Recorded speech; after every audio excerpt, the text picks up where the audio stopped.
বাছা সিন্ধু, পিতা তই এই অন্ধ পিতা মাতাৰ বাবে আৰু কিমান কষ্ট কৰিবি।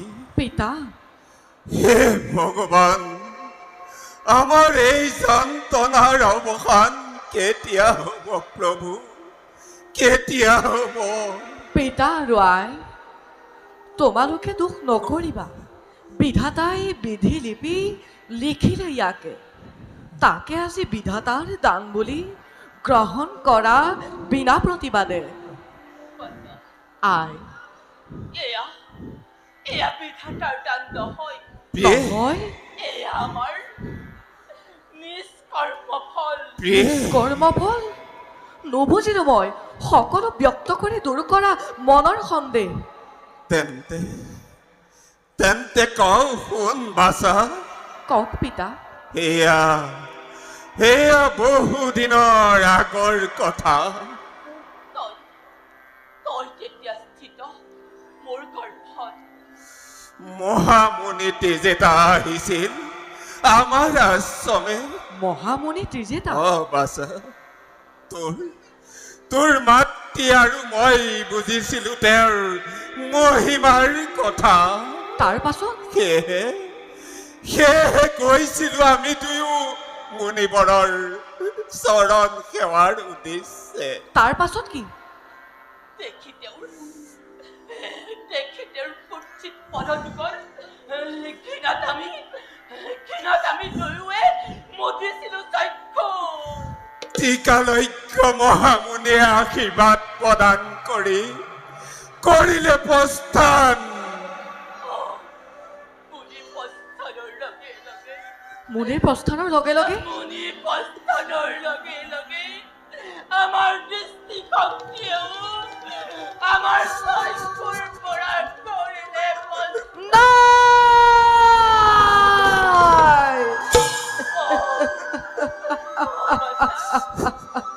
অনন্ত অন্ধকাৰে আমাৰ জীৱন সৰ্বস্ব।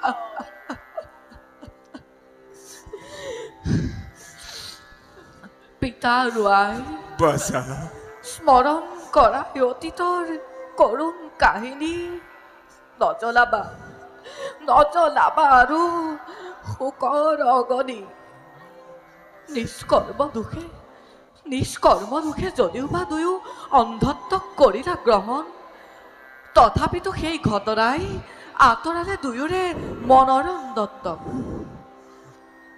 বাৰু পিতা আৰু আই, লাহে লাহে বেলিতেও অস্তাচললৈ কৰিছে গমন। নাই আজি কুটিৰত এটুপিও জল। গতিকে যাওঁ মই সৰজুৰ তীৰে, সোনকালে কলচী ভৰাই আনোগৈ এটুপি নিৰ্মল জল। আই কিন্তু সোনকালে আহিবি ৰতি, দৰ্শন কৰি সেই সৰজুৰ অনিন্দ সুন্দৰ ৰূপ বিলম্ব নকৰিবি বাছা। তোৰ অবিহনে আমি জীৱন জীৱিত। চিন্তা নকৰিব আই আৰু পিতা, মই সোনকালেই আহিম উলটি। এতিয়া মই আহিলো পিতা।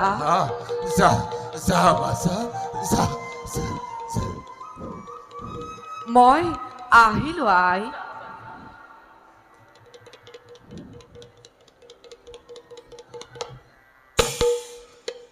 কিন্তু পিতা আৰু আই, মই নথকা অৱস্থাত তোমালোক যাতে কুটিৰৰ পৰা বাহিৰলৈ নোযোৱা।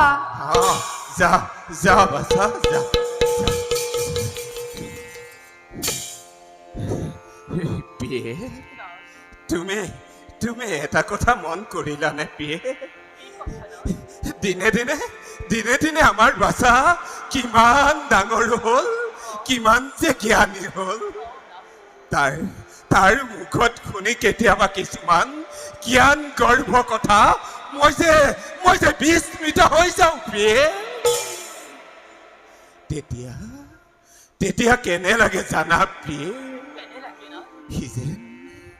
সি যেন আমাৰ পুত্ৰ নহয় পিয়ে, সৰগৰ কোনোবা দেৱতা মৰ্ত্যত কটাইছে দিন অভিশাপ মোচনৰ বাবে। পিয়ে, আৰু কেনে লাগে জানা প্ৰিয়ে কেনেলাগে ৰাজ সি তোমাক প্ৰিয়ে সি তোমাক আৰু মোক এৰি চিৰদিনৰ বাবে গুচি যাব আপোন স্থানে ৰাজ প্ৰিয়ে কিনো অমংগলীয়া কথাবোৰ ভাবে আপুনি এই 10 দিন গৰ্ভত লৈ চাওক ডাঙৰ দীঘল কৰিছো সি বাৰু আমাক এৰি কলৈ যাব ৰাজ প্ৰিয়ে এনে অমংগলীয়া কথা কৈ এই দুখনি মাতৃক মনক কষ্ট নিদিব ৰাজ প্ৰিয়ে বলক যাওঁ আমি এতিয়া কুটিৰ বলা প্ৰিয়ে আমি এতিয়া কুটিৰলৈ যাওঁ বলা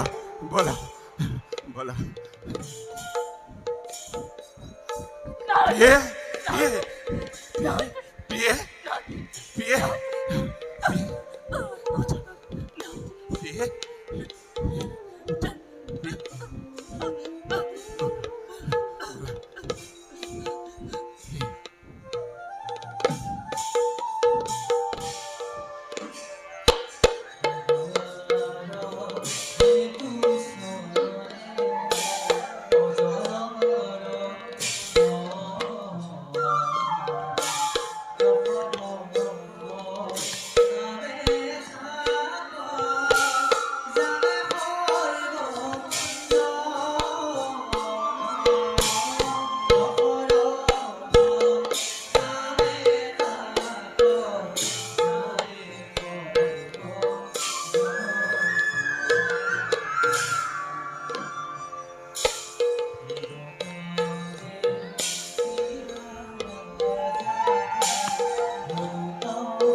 মৃগৰ সন্ধানে আহি উপস্থিত হলোহি মই সৰজু তীৰৰে ঘন ঘোৰ অৰণ্যৰ মাজত কিন্তু মোৰ অলক্ষিতে কেনিনো হেৰাল সেই দুৰ্লভ হৰিণ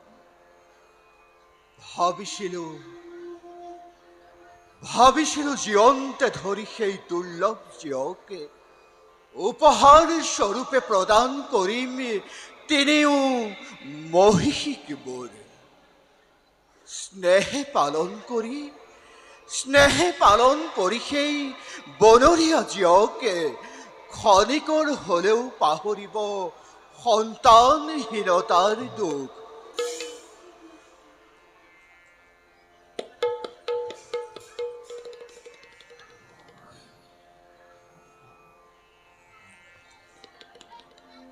কি দূৰত শুনিছো কুলু কুলু নিজৰাৰ কুলু কুলু ধ্বনি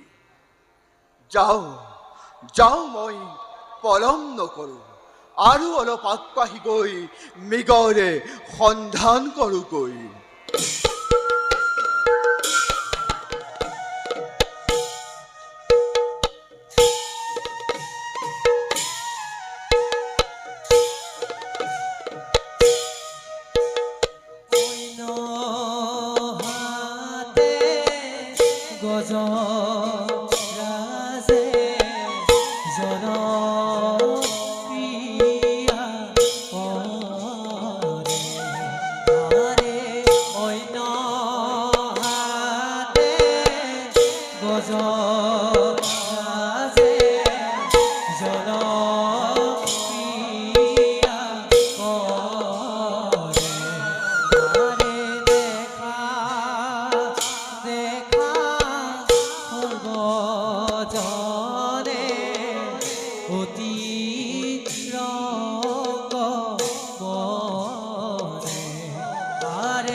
পাইছো মই উন্মত্ত গজৰাজৰ চিৎকাৰ। নিশ্চয় নিশ্চয় সিহঁতে জল পান কৰে সৰজুৰ নিৰ্মল জল। কিন্তু কিন্তু মুহূৰ্ততে হয়তো সিহঁতে মোকো কৰিব পাৰে আক্ৰমণ। গতিকে গতিকে শব্দভেদী বান প্ৰহাৰ কৰি হ'লেও সিহঁতকে বাধা দিয়াৰ ব্যৱস্থা কৰোগৈ।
সদায় দেখি থকা সৰজু নদীখনে প্ৰতিদিনে নব্য ৰূপত প্ৰতিভাত হয় সন্মুখত মোৰ। কলো কলো সৰজুৰ সুললিত ধ্বনিয়ে এক অপূৰ্ব সাংগীতিক মূৰ্ছনাৰ কৰিছে সৃষ্টি। যেনিয়েই চাওঁ তেনেই দেখা পাওঁ প্ৰকৃতিৰ ৰূপ মনোহৰ। হৌৱা নদীৰ দৰিয়লি পৰ্যন্ত কণ কণ বালিমাহী চৰাইবোৰে বলুকাত এক অপূৰ্ব ভাস্কৰ্য কৰিছে চিত্ৰিত। হে প্ৰভু, তোমাৰ কি যে বিনন্দীয়া সৃষ্টি। দেখেই সৰজুৰ নান্দনিক ৰূপ জাগতিক জীৱনৰ প্ৰতি মোহবৃষ্ট হ'ব খোজে মোৰেই সাত্বিক ব্ৰাহ্মণ্য জীৱন। কিন্তু সেয়াও যে আমাৰ বাবে সুদূৰ পৰাহত। অন্ধ পিতা মাতাৰ দায়িত্ব এতিয়া আমাৰ হাতত। জীৱনৰ সৰহ সময় তেওঁলোকৰ শুশ্ৰূষাতেই যায়। নিজৰ বাবে ভাবিবলৈ আহৰিয়েই নাই। তথাপিতো সুখী মই লাভ কৰি পিতা মাতাৰ চৰণ ছায়া। কিবা কিবিবোৰ ভাবি বহু সময় অবাবতেই কৰিলোঁ ব্যয়। যাওঁ। জললৈ ঘূৰি যাওঁ আমাৰ আশ্ৰমে আপেক্ষিছে পিতামাতাই অধীৰ আগ্ৰহেৰে।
সেয়া নদীৰ তীৰৰ পৰা বাজি আহিছে ঘট ঘটে জলৰ শব্দ।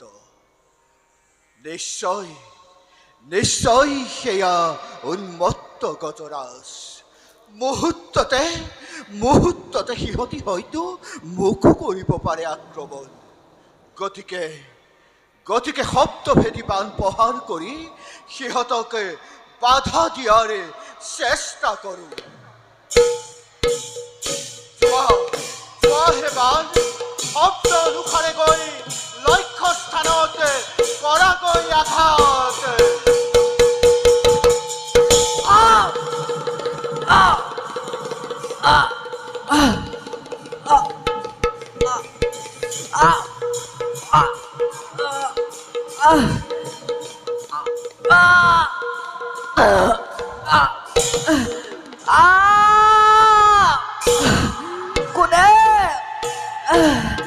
কোনে মোক কৰিলে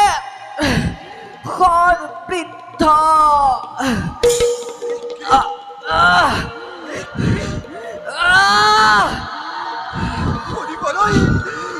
শুনিবলৈ পাইছো কোনোৱে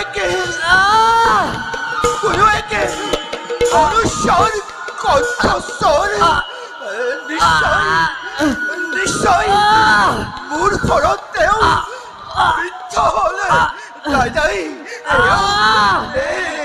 মই কি কাম কৰিলো? যাওঁ মই দেশখনে গৈ তেওঁকে কৰোগৈ উদ্ধাৰ। নহলে তেওঁ মিলিব ৰবা।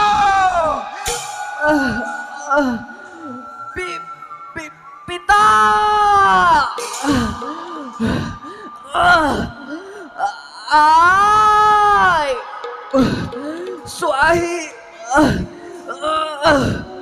চোৱাহি তোমালোকৰ সন্তানৰ বিলাই।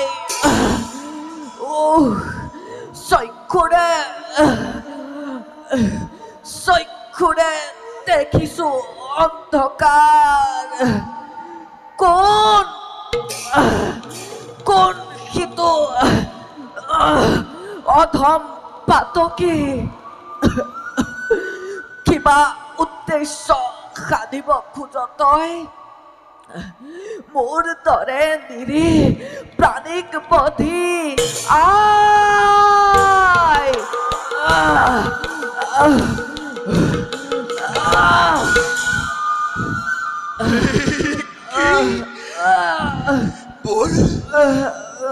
ঘৰত বৃদ্ধ হল কোনোৱেকে বুদ্ধি কুমাৰে। বুদ্ধি কুমাৰ, ক্ষমা কৰা বুদ্ধি কুমাৰ। মই অজ্ঞানতে প্ৰহাৰ কৰিলো বুদ্ধি কুমাৰ। ক্ষমা কৰা মোক। কোন তই অধম বৰ্বৰ? কিয় তই মোক অকাৰণে কৰিলি প্ৰহাৰ? হে বুদ্ধি কুমাৰ, নন্দন মই নিপতি অযোধ্যাৰে মৃগৰ সন্ধানে আহিছিলো খৰচুৰে তেনেতে শুনিলো ঘৰতে চৰৰ শব্দ ভাবিলো উন্মত্ত গজৰা চিটো সেয়ে আত্মৰক্ষাৰেতো পহাৰিলো মই শব্দভেদী পাল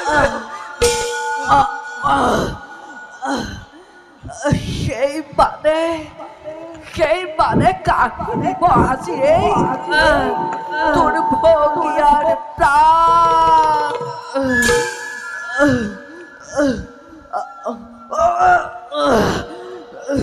কিন্তু কিন্তু না জানানে দশরথ রজা অপপ্রয়োগ ঘটালা তুমি শব্দ ভেদী বানৰ মোৰ বাবে শ্ৰীফলা আশ্ৰমত অপেক্ষাৰত বৃদ্ধ পিতা আৰু আই মোক বধি সেই অন্ধ পিতা মাতাৰো নললানে প্ৰাণ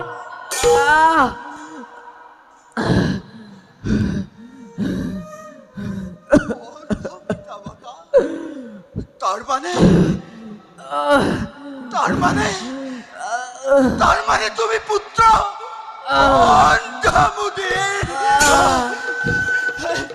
মুনি কুমাৰ কিন্তু কি কৰিবা ৰাজা পিঠিয়ে ইয়াকেই লিখিলে ললাতে যন্ত্ৰণা দাৰুণ যন্ত্ৰণা মোৰ হৃদয়ৰ হৰডাল কাঢ়ি দিয়াও ৰাজা ৰবা মুনি কুমাৰ তুমি মৰিব নোৱাৰা মুনি কুমাৰ ৰবা তীব্ৰ বেগীৰথে লৈ যাম তোমাক মই এই ৰাজমধ্যত তুমি সুস্থ হবা মুনি কুমাৰ তুমি সুস্থ হবা মুনি কুমাৰ নালাগে নোৱাৰো ৰাজা হৃদয়ৰ খৰকাঢ়া প্ৰাণক খুজাও সৰজুৰ তীৰে মৰি স্বৰ্গে চলি যাও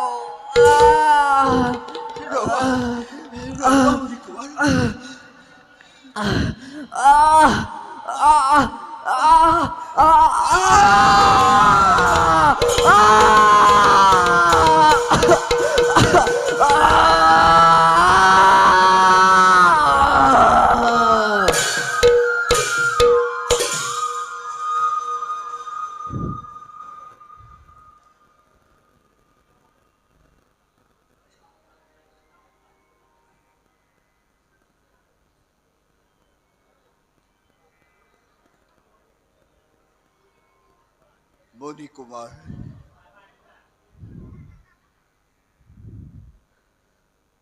মুনি কুমাৰ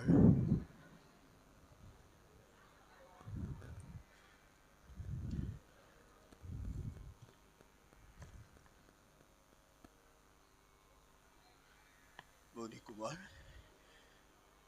মুনি কুমাৰ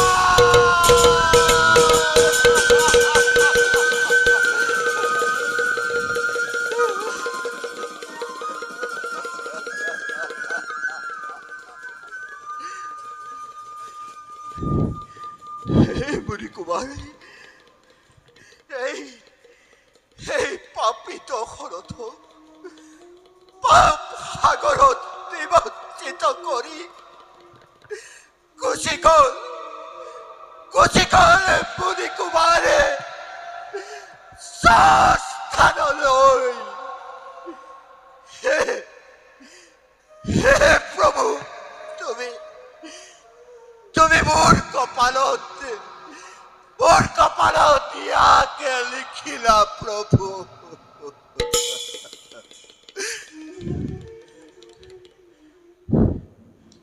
নাই ভাবি ভাবি আৰু একো লাভ নাই। লৈ যাওঁ বৈ মুনি কুমাৰৰ নিথৰ দেহ পিতৃ মাতৃৰ ওচৰলৈ। নাজানো আজি কি আছে মোৰ ভাগ্যত।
বিয়ে আজি বাৰু বাছাৰ কিয় ইমান হৈছে পৰম? অন্য দিনেতো নকৰে ইমান বিলম্ব। নাই বিয়ে হ'ল নেকি পুত্ৰৰ কিবা অঘটন? বিয়ে নাই কিনো দুৰ্ভাৱনা বাৰে বাৰে মনলৈ আনা। তুমি ভবাৰ দৰে সৰু দুৰ্ঘাত ইমানটো নহয় নিকট আমাৰ আশ্ৰমৰ পৰা। তাপে খৰালি সৰুখন যায় বহু আঁতৰি। সেয়েহে হয়তো তাৰ হৈছে পৰম প্ৰিয়ে। নাই প্ৰিয়ে মাতৃৰা কন্যা হৃদয় সন্তানক সদায় বিচাৰে কাষতে। সেয়েহে দুৰ্ভাৱনা স্বাভাৱিক মাতৃৰ বাবে নাই। সেয়া শুনক তাত পুত্ৰৰ ভৰিখনৰ শব্দ।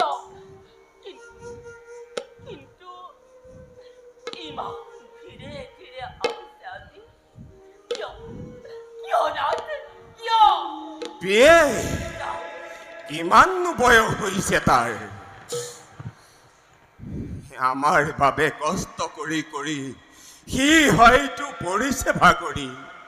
তাতে খৰালি সৰু জোখন যায় বহু আঁতৰি। সেয়েহে হয়তো সি আহিছে ধীৰেৰে। বাছা আমাৰ বাবে তই আৰু কিমান কষ্ট কৰিবি। বাছা কি হ'ল বাছা? মোৰ নহৈ ৰলি যে?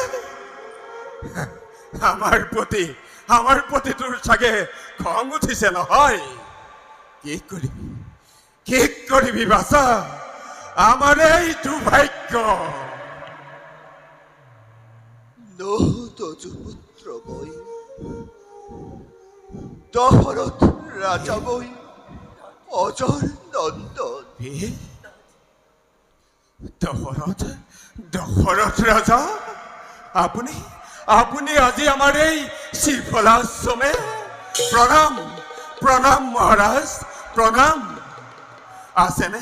আছেনে কুশলে আপুনি? আছেনে কুশলে আপোনাৰ প্ৰিয় উপজাগন? পিছে ৰাজন,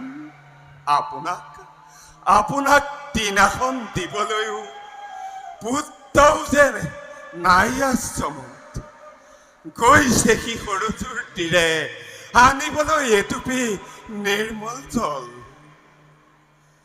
নালাগে নালাগে মোক তৃণাসন। পাৰে যদি দিয়ক এটি মোক অভিশাপ এখন। শেষ হৈ যাওক দশৰথৰ নামেই ধৰণীৰ পৰা। নালাগে আৰু দেখিব এই দশৰথ। ৰাজন,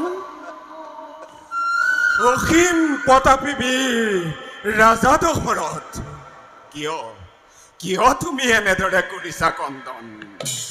ঘটিল নেকি ৰাজ্যত কিবা অমংগল? কওক ৰাজন। শুনিছো উত্তৰ মুখে অদ্যপিও দশৰথ নৃপতি হয়তো কিবা সময় কাতৰ হৈ আমাৰ আশ্ৰমে পঢ়িছেহি আমাৰ চৰণত। গতিকে পুত্ৰ লাভৰ উপায় দি হিতাৰ্থ কৰক না। নালাগে মোক পুত্ৰ ৰতন। কাৰোবাৰ পুত্ৰক শেষ কৰি নিবিচাৰো মই আৰু পুত্ৰৰ সুখ। কাৰোবাৰ পুত্ৰক? কাক ৰাজন, কাক? কিবা নাম তেওঁৰ পিতৃ মাতৃ? কিবা তেওঁৰ আছিল অপৰাধ? কিয়নো অনুতাপৰ অশ্ৰু জলে বলিছে বচন? কওক ৰাজন, কওক। কি কম বুলিব? মুখেৰে আজি মোৰ নোলাই বচন। ৰাজন, প্ৰভাতৰ এটি কুক্ষণত আহিছিলো মই বিগয়াৰ সন্ধানে। সৰস্বতীৰ ঘন ঘোৰ অৰণ্যৰ মাজত তেনেতে ঘূৰিলো ঘট জলৰ শব্দ। ভাবিলো উন্মত্ত গজৰাজ এইটো হয়তো মোকো কৰিব পাৰে মুহূৰ্ততে আক্ৰমণ। তাৰ পাছত কি হ'ল ৰাজন? সেয়েহে আত্মৰক্ষাৰ বাবে পঢ়াৰিলো মই শব্দভেদীবাণ। আৰু সেইভানে কি ৰাজন? কাহিনীলে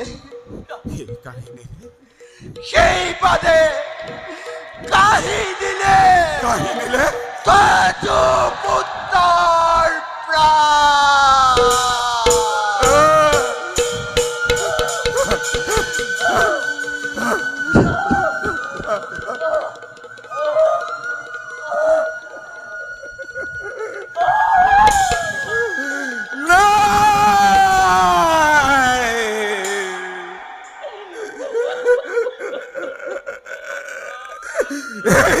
তুমি কি কৰিলা ৰাজন? প্ৰভু দয়াময়, একটিমাত্ৰ পুত্ৰ মোৰ তাকো কিয় কাঢ়ি দিলা?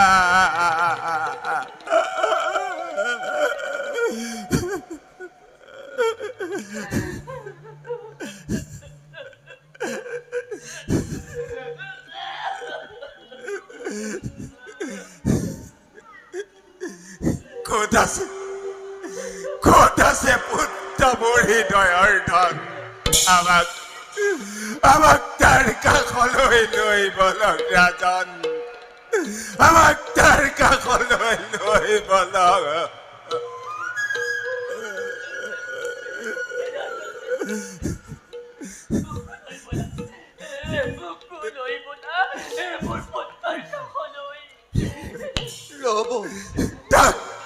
ৰব মুনিবৰ, তাক বধ কৰি তুমি আমাক উভতিলা ৰাজন।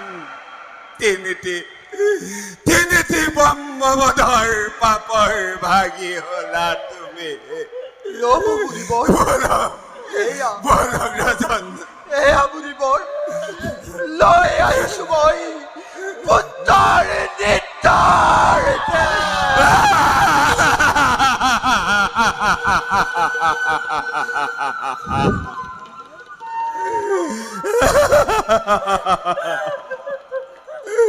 বাসা বাসা বাসা বাসা বাসা বাসা মোৰ হৃদয়াৰ ধন তাই এই অন্ধ পিতা মাতাক এৰি কলৈ খুচি কৰি বাসা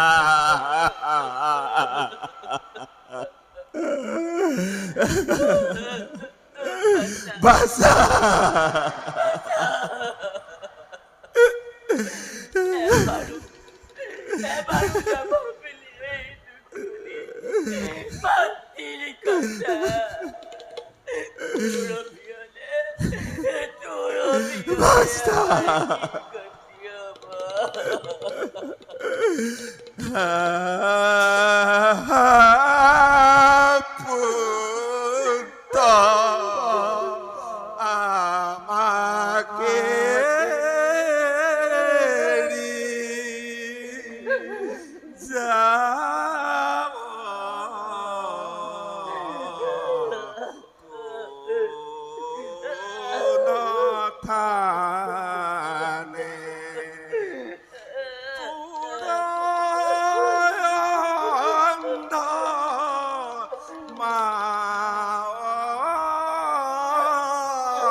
কান্দিলেও পুত্ৰ আমাৰ নাহে ঘুৰাই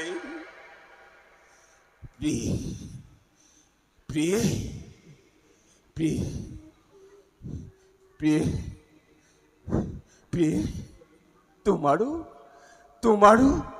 তোমাৰও নাই প্ৰতিক্ৰিয়া প্ৰিয়ে প্ৰিয়ে প্ৰিয়ে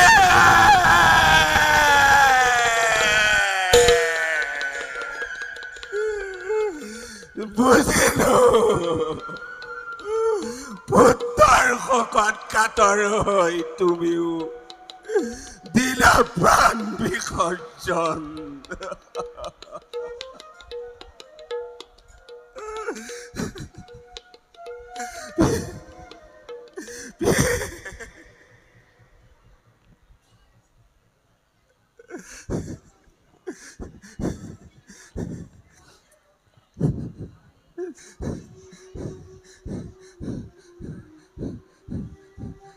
হে মুনিবৰ মোক ক্ষমা কৰক মুনিবৰ মোক ক্ষমা কৰক মুনিবৰ শুন হেনো ৰাজা দশৰথ তই তই কি কাৰ্য কৰিলি? অন্ধাৰৰ লাঠি যেন জীৱন ৰাখিলি। কৰিবেক পৰু ৰঘুবংশ বুন্দামাৰ। কিন্তু নকৰো। অজ্ঞানত তই কৰিলি প্ৰহাৰ। আপুনি জনাইলি আহি হুয়া কিহাগত। তোৰ বংশ বিনাশীকে দেখাইব মহত্ব।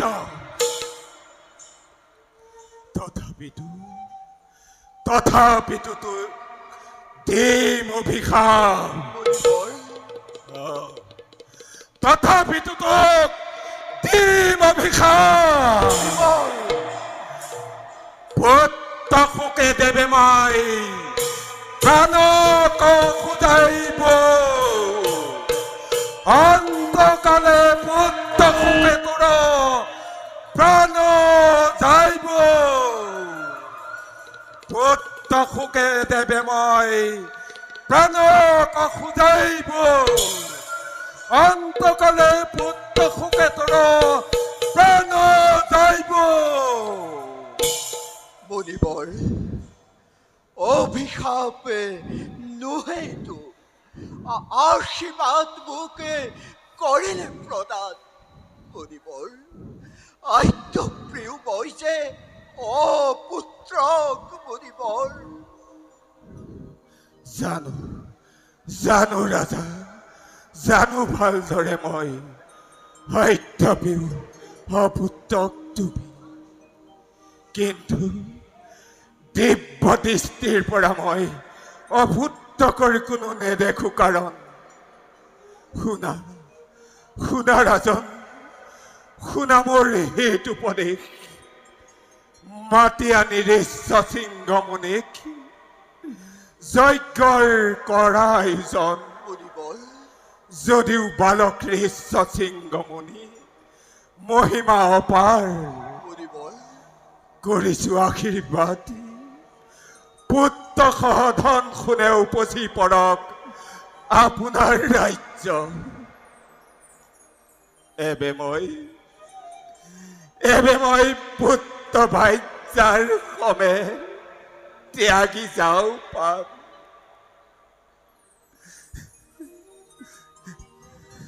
হে মণিবৰ, অশেষ কৃপা কৰিলে মোক।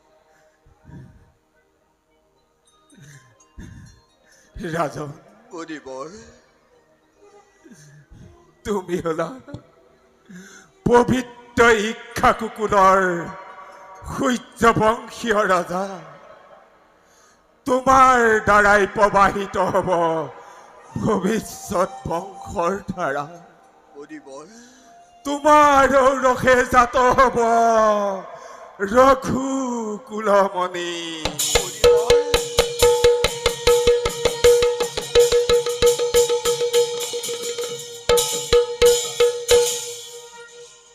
দুষ্ট বিনাশী জগতত শান্তি ধৰ্ম কৰিব স্থাপন। মণিবৰ, লোৱা ৰাজন, লোৱা মোৰ শ্ৰীফলা আশ্ৰমৰ দুটি ফল। ভোজন কৰাবা তুমি তিনিও পত্নীক। আশীৰ্বাদ ৰূপে ইয়াক কৰিব গ্ৰহণ। লোৱা ৰাজন। দিয়ক মণিবৰ, অশেষ কৃপা কৰিলে হে মণিবৰ। ৰাজন, মণিবৰ, পুত্ৰ আৰু ভাজ্যৰ বিয়োগৰ পাছত মোৰ জানো জীয়াই থকাৰ কিবা আছে প্ৰয়োজন? এই যান্ত্ৰণাময় জীৱন ত্যাগ কৰাৰে উপযুক্ত সময়। মণিবৰ, বিদায় ৰাজা দশৰথ, বিদায়। বাছা সিন্ধু, পিয়ে বাছা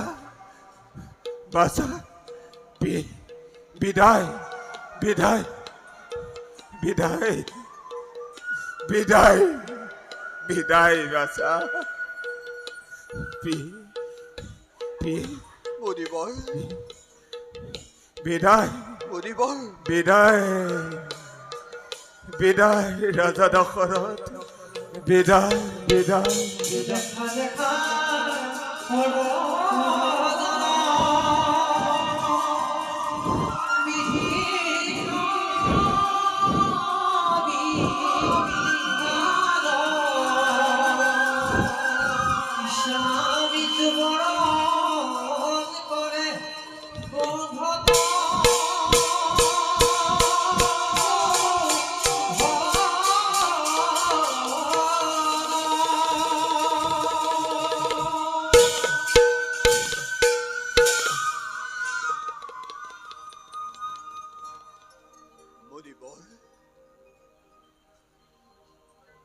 মণিবৰ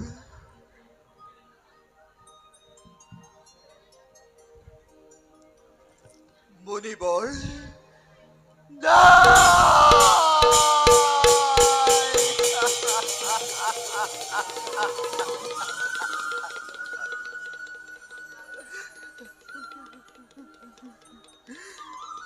প্ৰদান প্ৰদান কৰিবকে চিৰদৰে আকাংক্ষিত বল গুচি গল মৰিবৰ স্থানলৈ তাই মই পাপী মই মহাপাপী তাই ভাবি আৰু একো লাভ নাই যাওঁ মই সত্যগণক লগত লৈ মৰিবৰ পুত্ৰ আৰু ভাৰ্যাৰ অন্তিম সৎকাৰৰ ব্যৱস্থা কৰোঁকৈ ভক্তি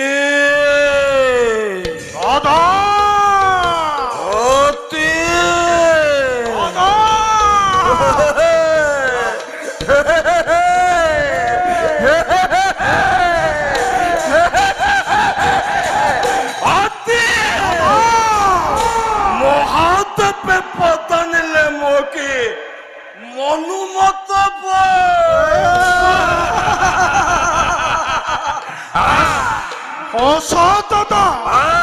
মহাদেৱে প্ৰদানিলে তোমাক মনোমত বৰ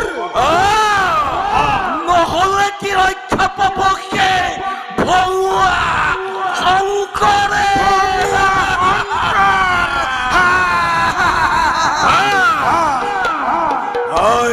দাদা আজি হন্তে আজি হনুমাই তলৈকৰ ভিতৰে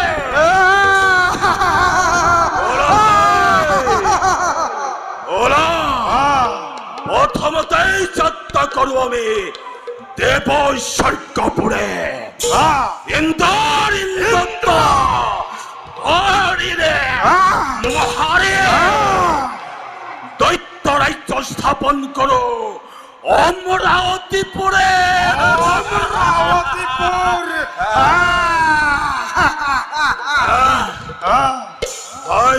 দাদা প্ৰস্তুত আছে মোৰ দৈত্যৰে বিপুল বাহিনী যাত্ৰা কৰিব পাৰোনে আমি অমৰাৱতীপুৰে দাদা সাজু আছে দৈত্যৰ বিশাল বাহিনী এইখন সমৰৰ বাবে মাত্ৰ আপোনাৰ আদেশৰ প্ৰয়োজন দৈত্যৰ সেনাসকলে খনে জয়ধ্বনি কৰি কঁপাই তুলিছে আকাশী বতাহ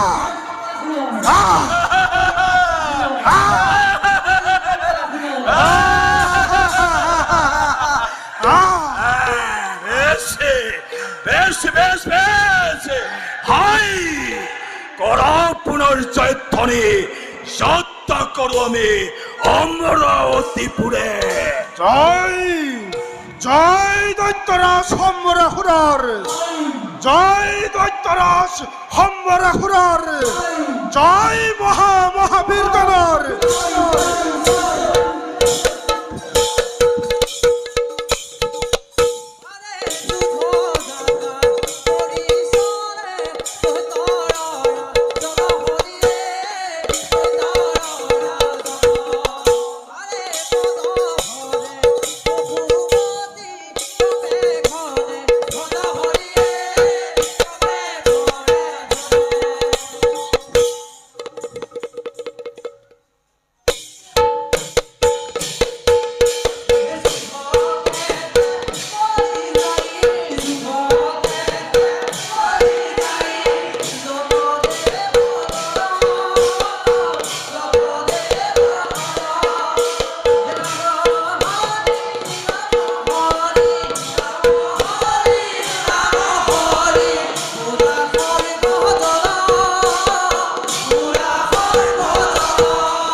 সকলো দেৱতাকে তুমি বিতাড়িত কৰা অমৰাৱতীৰ পৰা দেখা কি জগতে এই সম্বৰাসুৰৰ বতাহ ময়ো যাওঁ ইন্দ্ৰণী শশীৰ পাশে হৰণ কৰি পৰমা সুন্দৰী কৰোঁগৈ মোৰ অংকহাইনী শশী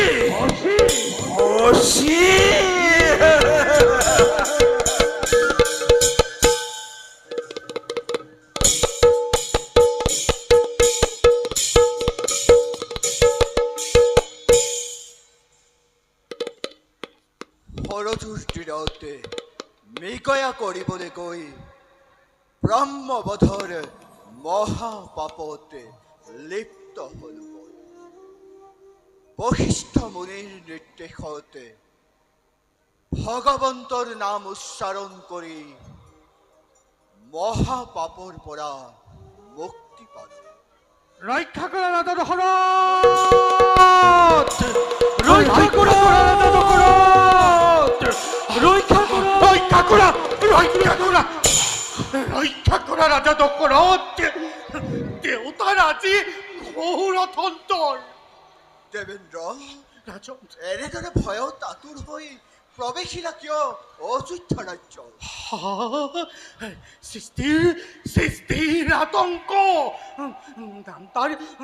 নামদাৰ সম্বৰাসুৰ বিনা দুখে স্বৰ্গ কৰি আক্ৰমণ বিতাড়িত কৰিলে দেৱতা সমাজক স্বৰ্গৰ পৰা উদ্ধাৰ কৰাক দেৱতাক অনতি পলমে ইন্দ্ৰাণী আজি নিৰ্যাতিতা সম্বৰাসুৰৰ হাতত হে দয়ালু যুদ্ধাধিপতি, দেবগণ পকিছো আজি শৰণে তোমাৰ। ক্ৰান্ত হোক দিকপাল, ক্ৰান্ত হোক দেবেন্দ্ৰ। শিৱ পৰে বলিয়ান হৈ সেই অবুধ দৈত্যই জগতৰ অন্যায় কৰিছে সাধন, আৰু নাৰী নিৰ্যাতন এই দশৰথে কদাপিতো নকৰে সহ্য। শুনক দেৱৰাজ, ৰাজন, ওলালো দশৰথ আজি দেৱতাৰ সহায়ৰ হেতু। বধ কৰি সেই পাখণ্ড অসুৰক উদ্ধাৰ কৰিম মই স্বৰ্গ ৰাজ্য বলকে দিয়া।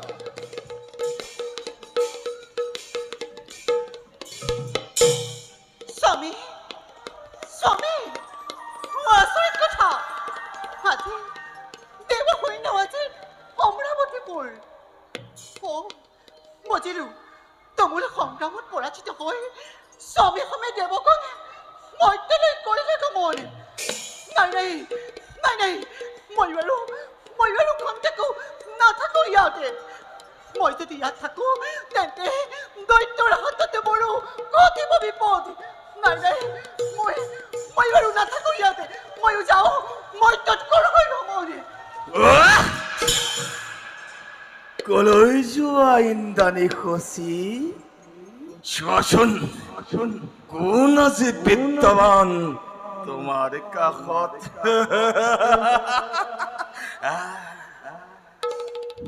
পাপিষ্ঠ, কিয় তই অমৰাৱতীত কৰি আক্ৰমণ? ভংগ কৰিছ তই দেৱতাৰ শান্তি। কওঁ অসুৰ, কি বাহাদুৰ অপৰাধী আজি দেৱতা সমাজ। নাই, অপৰাধী তুমি নোহোৱা, অপৰাধী দেবতা আজি দৈত্যৰ পাহত নানান চালনা কৰি বঞ্চিত কৰি স্বৰ্গ সুখৰ পৰা বঞ্চিত কৰি দৈত্যকে অমৃতৰ পৰা অকলে ইতিহাস গঢ়িছে দেৱতাই। তাৰে পুৰস্কাৰ প্ৰদানিছে আজি দৈত্যৰাজে সম্বৰাসুৰে। অৱশ্যে তোমাৰ দৰে ৰূপতী নাৰীৰ লগত মোৰ তৰ্ক যুদ্ধ নহে শোভন। আহা দেৱী, এই সম্বৰাসুৰৰ হৃদয়ৰ শূন্য স্থান তুমি কৰাহি পূৰণ। স্তব্ধ নীলাস্তব্য, পৰস্তিত্বই কৰ অভিলাষ। তোৰ লজ্জাৰে অলপো নাই দেখোবলে। লজ্জা?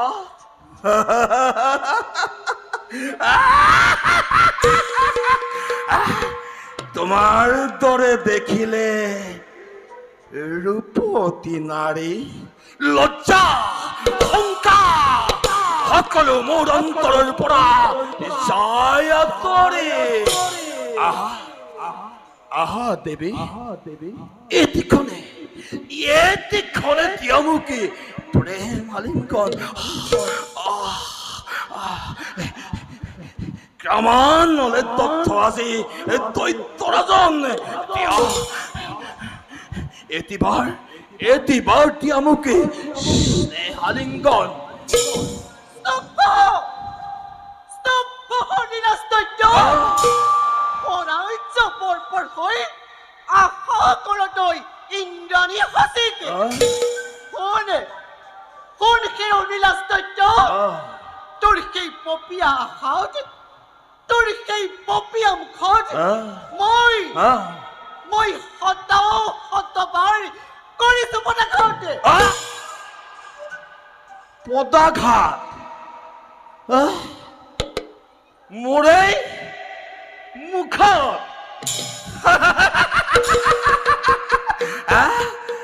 মোৰে মুখত?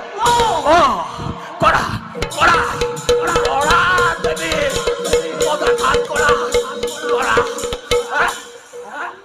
তোমাৰ সেই পদাঘাতে স্পৰ্শ সুখ লাভ কৰিম মই মোৰ এই সুকুমল যুগল চৰণত।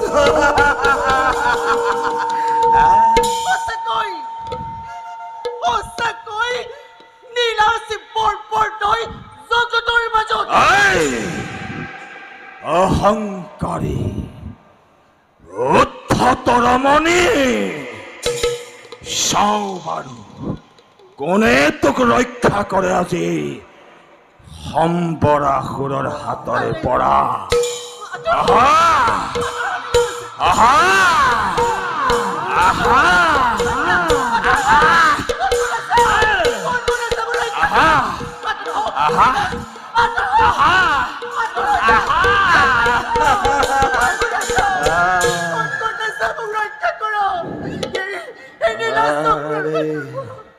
ফুলি আছে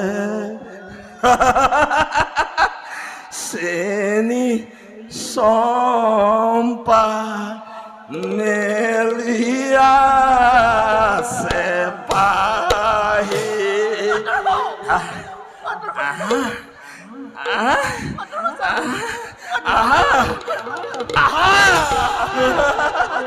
ওয়ারে নাচিয়াছে যৌবন কয় না থাকুকে নকৰি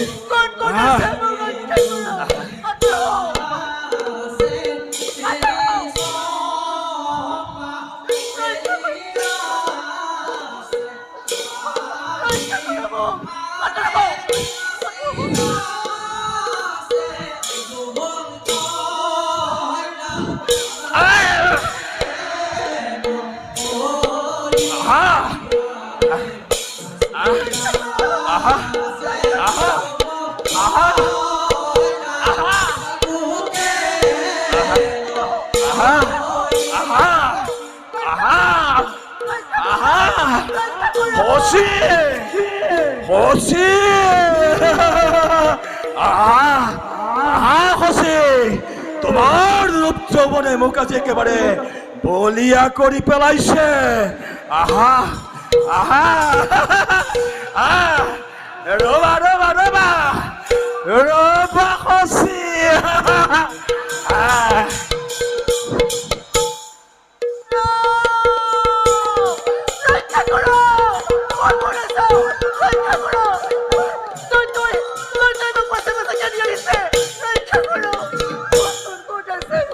হসি হসি হসি হসি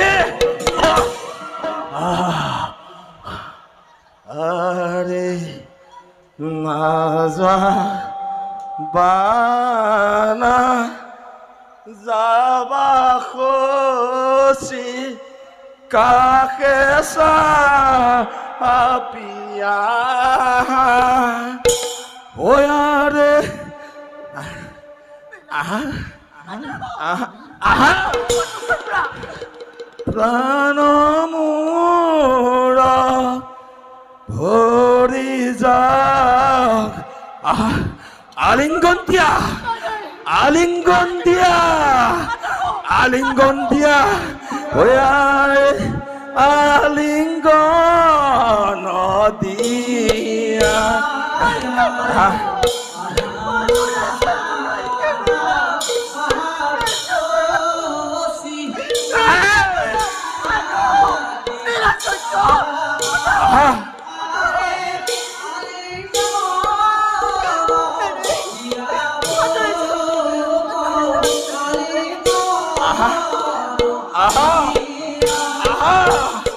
আহা হসি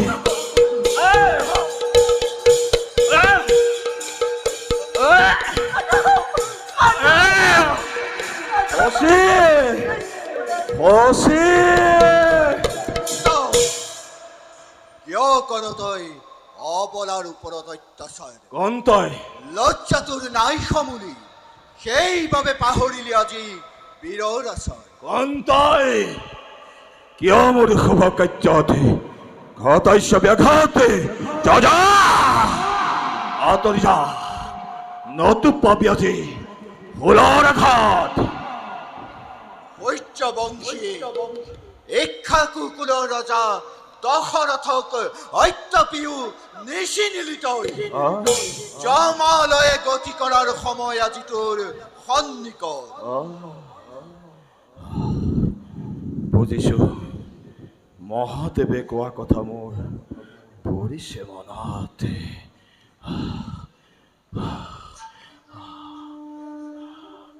সূৰ্যবংশী ৰাজা দশৰথ কি ভাবিছ অধম দুৰ্জন জগতৰ তই বহুত অন্যায় কৰিছে সাধন তাৰেই পুৰস্কাৰ দিব আজি তোকে অযোধ্যা ৰাজনে দেৱতাৰ পদসেৱী অধম দশৰথ আৰ্যৰ অহংকাৰে চিৰকালে ঘিৰাই তহঁতক অনাট্য বৰ্বৰ বুলি অত্যপিও নুবুজিলো কিয় তই কাপুৰুষ দেৱতাৰ কৰ পদসেৱা ৰণ ক্ষেত্ৰতে তৰ্ক যুদ্ধৰ নাই প্ৰয়োজন অষ্টয় অষ্টয় কৰি আলিংগন দেখুৱা তোমাৰ বীৰত্ব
মই কৰিলো পহাৰ যোৱা যোৱা হেবান লক্ষ্য স্থানে গৈ পৰা গৈ